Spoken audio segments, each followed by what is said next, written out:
महिमा कही न जाए, जो कछु कहूँ तुम्हारी कृपा,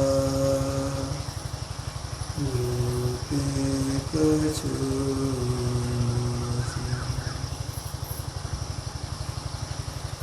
सम्माननीय साधु समाज, धर्म प्रेमी सज्जनों, माताओं एवं बहनों, अभी हम लोग पाठ और प्रवचन में मन के संबंध में सुन रहे थे कि मन बहुत चंचल है, मन बहुत चंचल है, इसको बस में करना आसान नहीं है, आदि आदि। अयोध्या में एक उच्चकोट के महापुरुष हो गए संत पलटू साहब। इन्होंने संसार के लोगों को मन की समझ में कहा,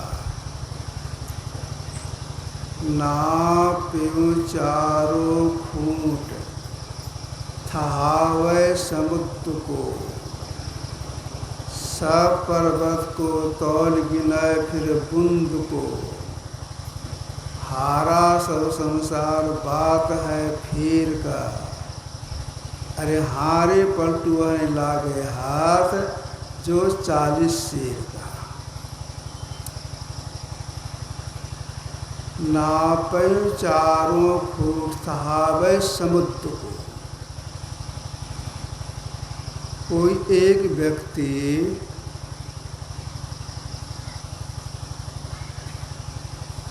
चारों धाम की दूरी को पैदल चल करके अपने हाथ से नाप, इतना हाथ है, असंभव है, नहीं संभव नहीं है।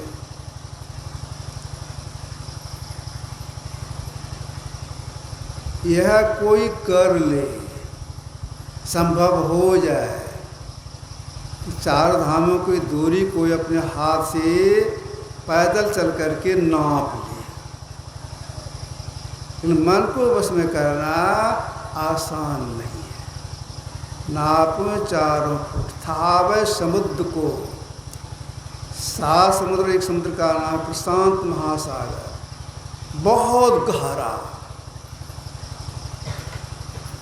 वहाँ उस समुद्र में लहर नहीं उठता है, वाष्प उसमें नहीं बनता है, बहुत गहरा। अगर कोई व्यक्ति डुबकी मार के बता दिया समुद्र इतना गहरा है, नहीं कर सकेगा ऐसा। हो ऐसा कर ले कोई, लेकिन मन को बस में करना आसान नहीं है, नहीं होगा। नाप 4 फुट थावे समुद्र को, सब पर्वत को तौल गिनाए फिर बूंद को। संसार जितने पहाड़ हैं, हिमालय पहाड़ और जितना पहाड़ है, सबको कोई एक व्यक्ति हथौड़ी से तोड़ दे, छोटा टुकड़ा कर दे, गिट्टी बना दे,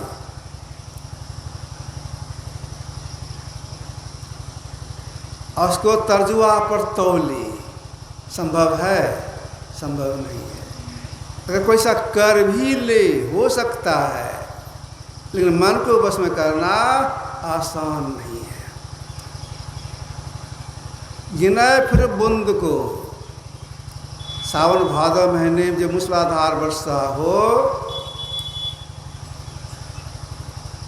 जो ऊपर से नीचे बूंद गिर रहा है, अलग अलग कोई गिन ले, संभव है? नहीं गिन सकेंगे। और आंगन के आंगन जितना बूंद कर उसको तो नहीं गिन सकेंगे। सारे संसार के में जितना बूंद गिरा, गिन सकेंगे? नहीं गिन सकेंगे। ऐसा कोई कर भी ले, हो जाए, लेकिन मन को बस में करना आसान नहीं है। हारा सब संसार एक ही व्यक्ति, प्रत्येक व्यक्ति के पास जा करके, समझ जितने भी आदमी हैं सबके पास जा करके वाद विवाद में उसको हरा दे। ऐसा कर सकेंगे? नहीं कर सकेंगे।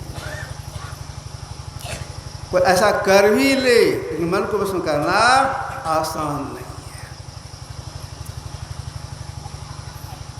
हारा सब बात है फिर का, अरे हारे पटुहरे लागे जो 40 शेर का। पहले शेर चलता है, अब शेर किलो चलता है। ये मन है या शेर के समान बहुत बलवान है, इसको बस में करना आसान नहीं है। अब विचारना यह है कि जो मन इतना बलवान है, बहुत चंचल है, और बस में होगा कि नहीं होगा। तो देखिए, मैं आपसे कहना होगा, मन भी बस में होता है। कैसे बस में होता है? इसके लिए बाहरी उपाय नहीं, आंतरिक साधन के द्वारा मन बस में होता है। जो मन इतना चंचल है, इतना बदमाश है, बलवान है, आंतरिक सत्ता के द्वारा, आंतरिक साधना के द्वारा बस में होता है। वह कौन सी साधना है? साधना में सफलता प्राप्त करने पर मन बस में हो जाता है। एक चिकोट के महापुरुष हो गए संत कबीर साहब। इन्होंने कहा कि मन बस में होता है। कैसे? शब्द खोज मन बस करे, शब्द खोज मन बस करे, साज जोग है ये, सत्य शब्द सार है यह तो झूठी दी। शब्द खोज मन बस करे, शब्द की खोज से, शब्द की पकड़ से मन बस में होता है। कौन शब्द है जिस शब्द के पकड़ने से मन बस में हो जाता है? गुरुदेव अंतर साधना किए, संत बन गए, तब इन्होंने शब्द के संबंध में कहा कि शब्द की उत्पत्ति कब हुई है। सत्संग जो चतुर्थ भाग में पढ़ेंगे, उसमें आया है परा और अपरा जुगल प्रकृतियों के बनने के पूर्व ही आदिनाथ प्रकट हुआ। इस शब्द की खोज में मन बस में होता है। पारा और अपरा मतलब जड़ प्रकृति और चित्त प्रकृति, जड़ प्रकृति और चित्त प्रकृति के बनने के पूर्व ही, मैंने पहले ही आदिनाथ प्रकट हुआ। यह आदिनाथ कितनी शक्तिशाली है। आदि सब सृष्टि के अंतस्थल में सदा अनिवार्य, अविच्छिन्न और अभ्यास रूप से अवश्य ध्वनित हो रहा है। यह सब सृष्टि का साराधार और सर्वव्यापी है, अविच्छिन्न रूप से, अभ्यास रूप से चल रहा है। इस शब्द की जब पकड़ होती है तो जो मन अति चंचल है यह बस में हो जाता है। अब विचार यह है, जो शब्द सृष्टि का अंतस्थल में अभ्यास रूप से चल रहा है, बेरुख चल रहा है, जिस शब्द से सारी सृष्टि बनी है, जिस शब्द के बल पर संसार टिका भी और टिका हुआ भी है, गुरुदेव की वाणी में है, आप पढ़ेंगे महर्षि पदावली में, भजो सतनाम सतनाम सतनाम एक नाम से आदि शब्द, भजो सतनाम सतनाम सतनाम एक। सतनाम के आधार पर फिर है संसार, जाने संतन विचार भजो सतनाम। सतनाम क्यों कहा? इसलिए वह सदा सत्य रहा था, उसका परिवर्तन नहीं होता है, उसका नाश नहीं होता है। उस शब्द को परमात्मा ही कहा गया है, उस शब्द को परमात्मा कहा गया, ईश्वर कहा गया है।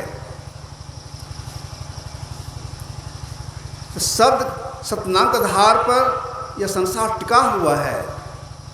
अगर वह शब्द एक मुर्दा से निकल जाए तो मुर्दा अदृश्य हो जाएगा, देखने में जाएगा मुर्दा।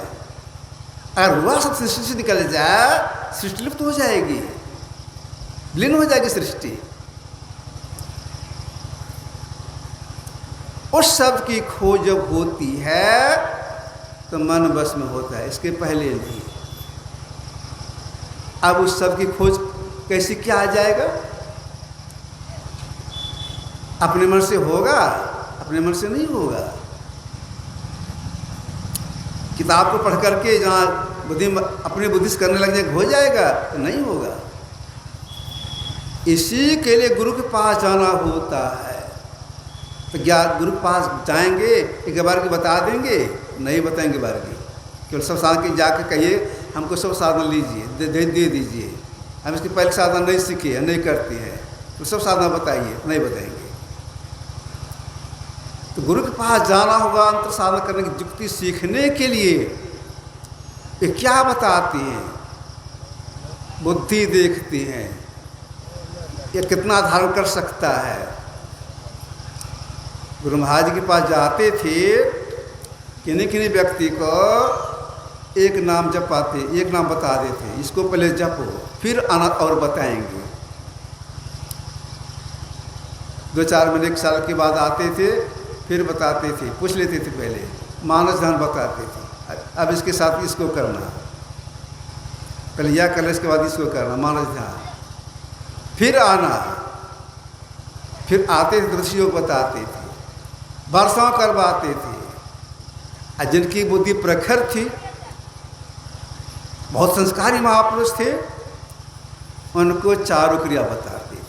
वैसे तो 3 क्रिया बता देते थे, अभी आचार्य लोग 3 क्रिया बता देती हैं, लेकिन जिनको बुद्धि कम बताते हैं, समझते हैं कम ही बताते हैं।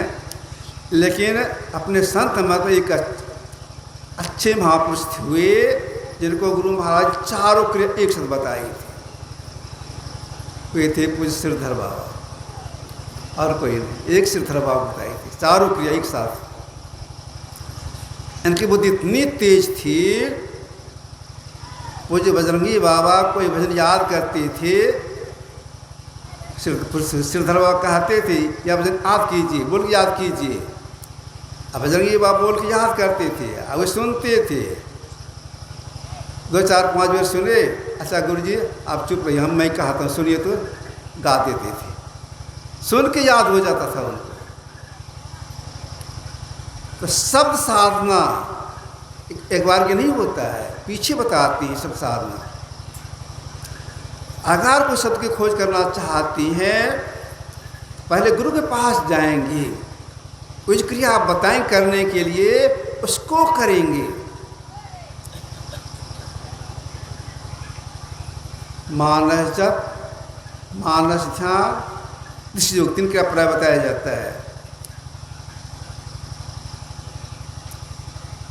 मानस जप जो सब जपों का राजा है, अगर इसको ठीक से करेंगे, ठीक से मतलब यह है एकांत स्थान में बैठेंगे, बैठने कला से बैठेंगे, जो मंत्र बता दिया है उस मंत्र को श्रद्धा विश्वास धैर्य के साथ जपेंगे। तो जपते जपते हृदय शुद्धि होती है, तब आगे की साधना करने में सरलता आती है।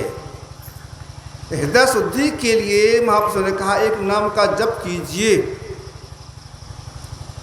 अगर कोई हृदय शुद्धि के लिए गुरु लोग अंगासना करने के लिए जाए, तीर्थों में जाए, व्रतोहार करें, दान पुण्य करें और इसको कुछ करें, तो हृदय शुद्धि नहीं होगी।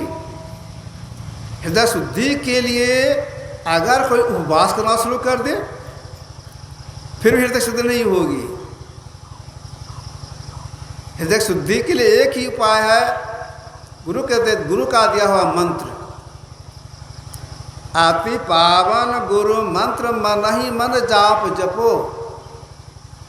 तो जो मन ही मन जप करते हैं जपते हृदय शुद्धि होती है। अब मन में जप करने में क्या प्रारंभ किए हृदय शुद्धि हो जाएगी, 2-4 बार करेंगे हृदय शुद्ध हो जाएगा? तो नहीं, इसके लिए वर्षों करना पड़ता है। देर बैठ के मन जप करना पड़ता है, संयम रख के जप करना पड़ता है, अपने बैराग में रख के जप करना होता है। तो जपते जपते हृदय शुद्धि होती है, तब आगे साधन करने में सरलता आ जाती है। अब माया का जो झोंका लगता है फिर मन अशुद्ध हो जाता है। तो फिर मन को शुद्ध करने के लिए जप करना पड़ता है। मन मलिन न हो जाए इसके लिए उठते बैठते चलते फिरते हमेशा जपने का प्रयास करते रहना पड़ता है, तब हृदय शुद्धि होती रहती है। तो मन में मलिनता न आवे इसलिए प्रयास यह है, कहीं जा रहे हैं, कहीं आ रहे हैं, कोई काम कर रहे हैं, अपना कोई दैनिक काम कर रहे हैं, भीतर भीतर जप चालू रहे। इसके साथ साथ विरक्ति भी रहे भीतर में। अगर जप करते समय में संसार सक्त हो जाएंगे, किसी चिंतन करने लग जाएंगे, हृदय शुद्ध नहीं होगी। इसे विरक्ति भी होनी चाहिए। संसार सक्त जो रहते हैं उनसे जब भी नहीं होता है, तो शुद्धि भी नहीं होती है। तो इसमें लगा रहना पड़ता है। जो लगे रहते हैं, प्रयास करते रहते हैं, चलते फिरते हमेशा जब प्रयास करते रहते हैं, और जब बैठ के जब करते हैं, ठीक से जब करते हैं, तो हृदय शुद्धि जब होती है, उसी हृदय शुद्धि में कुछ चलना शुरू हो जाता है। किधर चलना शुरू हो जाता है? ऐसे चलना तो रोज होता है, पूरा चलना होता है नीचे की ओर। अभी जगने की अवस्था में जीव है दोनों भावों के बीच में।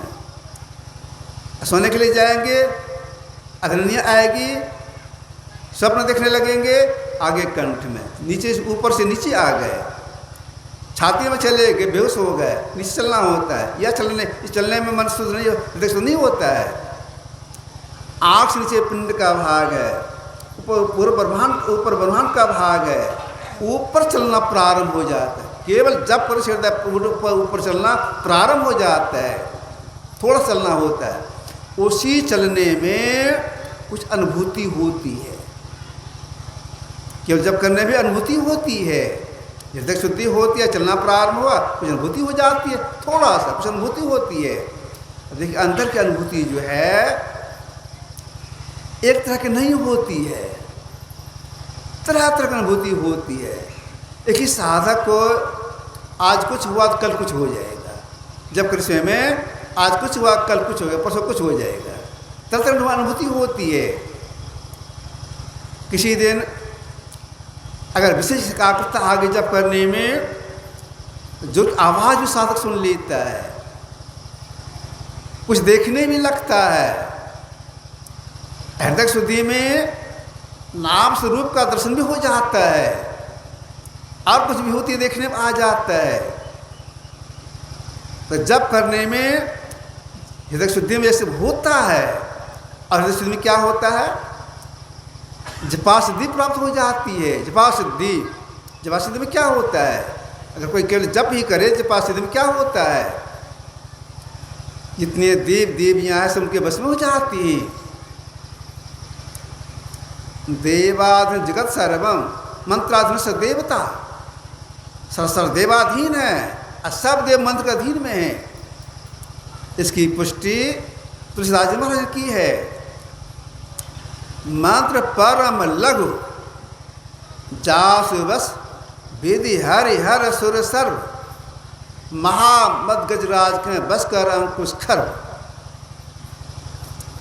मंत्र परम लघु, लघु मैंने छोटा, उसमें विषय लग गया परम, मतलब बहुत छोटा।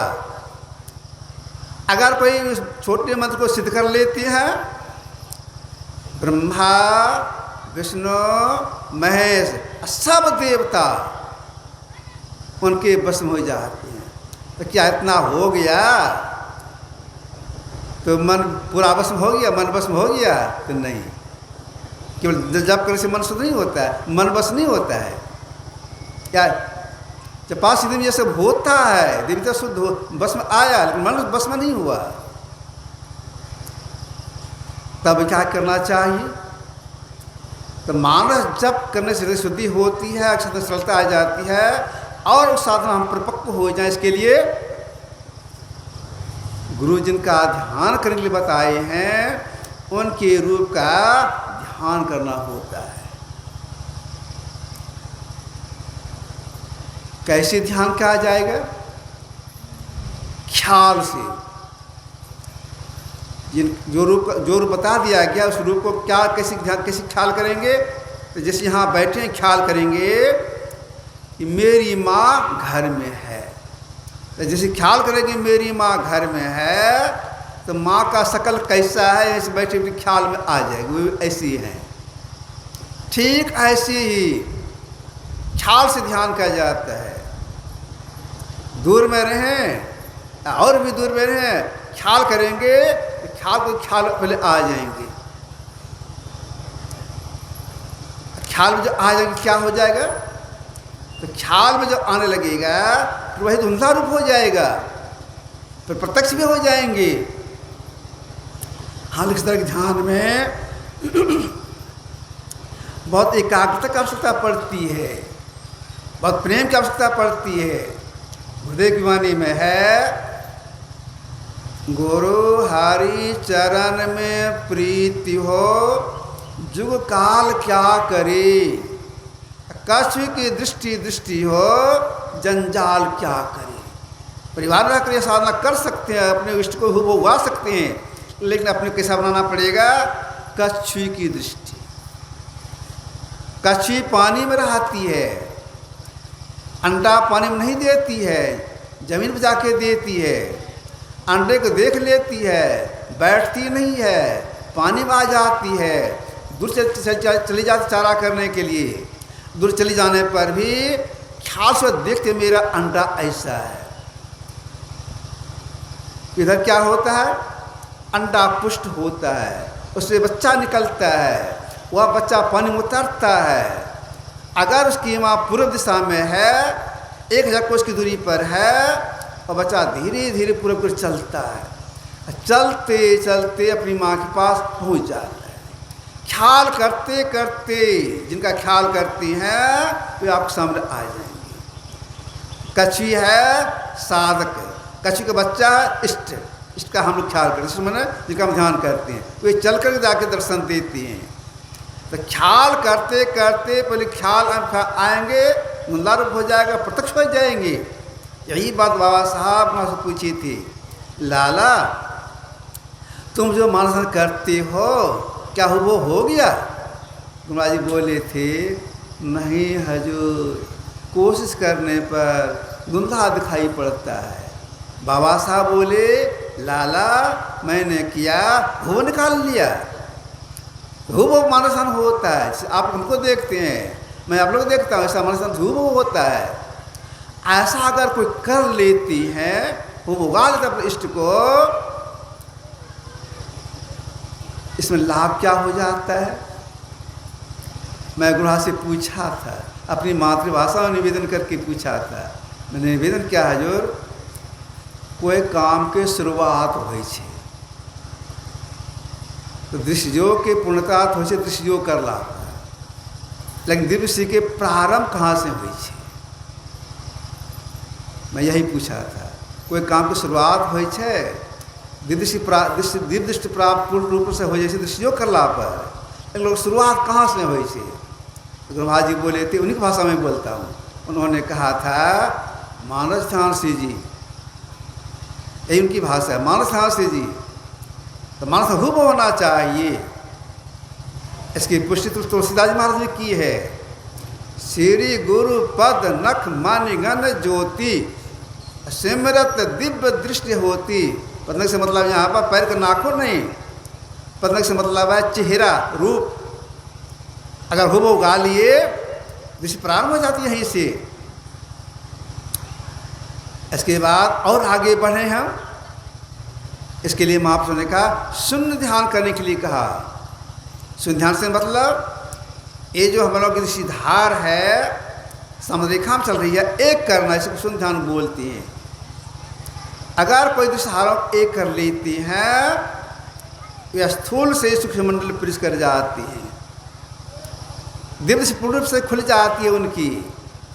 इतना हो जाने पर भी मन बस में नहीं हुआ, दृष्टि खुल गई। दिन को रात कर सकते हैं, रात को दिन कर सकते हैं, जिसको पुत्र उनको पुत्र आप दे सकते हैं, कुछ भी कर सकते हैं, लेकिन मन बस में नहीं हुआ, समय आप गिर भी सकते हैं। इसको कहा गया है, रिद्धि शक्ति आ जाती है। इसको महापुरुषों ने कहा कच्ची कली। जिसे आगे जोड़ने पर जो शक्ति आ जाती है उसको कहा कच्ची कली। गंग जमुन बिच रेत पर माली बाग लगाया हो, कच्ची कली तोड़ के मलिया पछताया हो। प्रकाश को देखने लग गए, अन्नाथ को सुनने लग गए, कच्ची कली है, रिद्धि शक्ति आ जाती है, शब्द गिर जाता है, मन बस में नहीं हुआ। अब मन को बस में करने के लिए एक शब्द की खोज करनी है। उसी शब्द की खोज कैसे की जाए, इसके लिए गुरु के पास जाना होता है। वे युक्ति बताते हैं, पहले पूछ लेते हैं तुम जो साधना कर रहे हो, दृष्टि सट गई, अगर ठीक ठीक बता देंगे, दृष्टि टिकी है, यह हम देखे हैं या सुनी है, तब वे सब साधना बताएंगे। वह शब्द ऐसा है, इधर से आ रहा है, जो पकड़ तुमको यह काम करना होगा, आदि आदि बात वो बताएंगे। उनके आदेश अनुसार अगर सब साधना करेंगे, कर्म साधना करते सब साधना करेंगे, अंत में अगर एक शब्द की प्राप्ति हो जाएगी, तो जो मन बहुत बलवान है, बहुत चंचल है, क्या मन बस में हो जाएगा। मतलब क्या हो गया, एक शब्द की खोज जब होती है, जब हम लोगों के भीतर में मन है, यह है दृष्टि रूप में या समष्टि रूप में लीन हो जाती है, मन का अस्तित्व समाप्त हो जाता है। या इस काम को जो कर लेती हैं, उनके आदर्श खुल जाती है, उसी का परम कल्याण होता है। ध्यान से आज क्रम चल रहा है। मास्टर साहब से कहा था 8 बजे आरती शुरू हो जाएगी। 8 बज गए, बोलिए प्रेम से।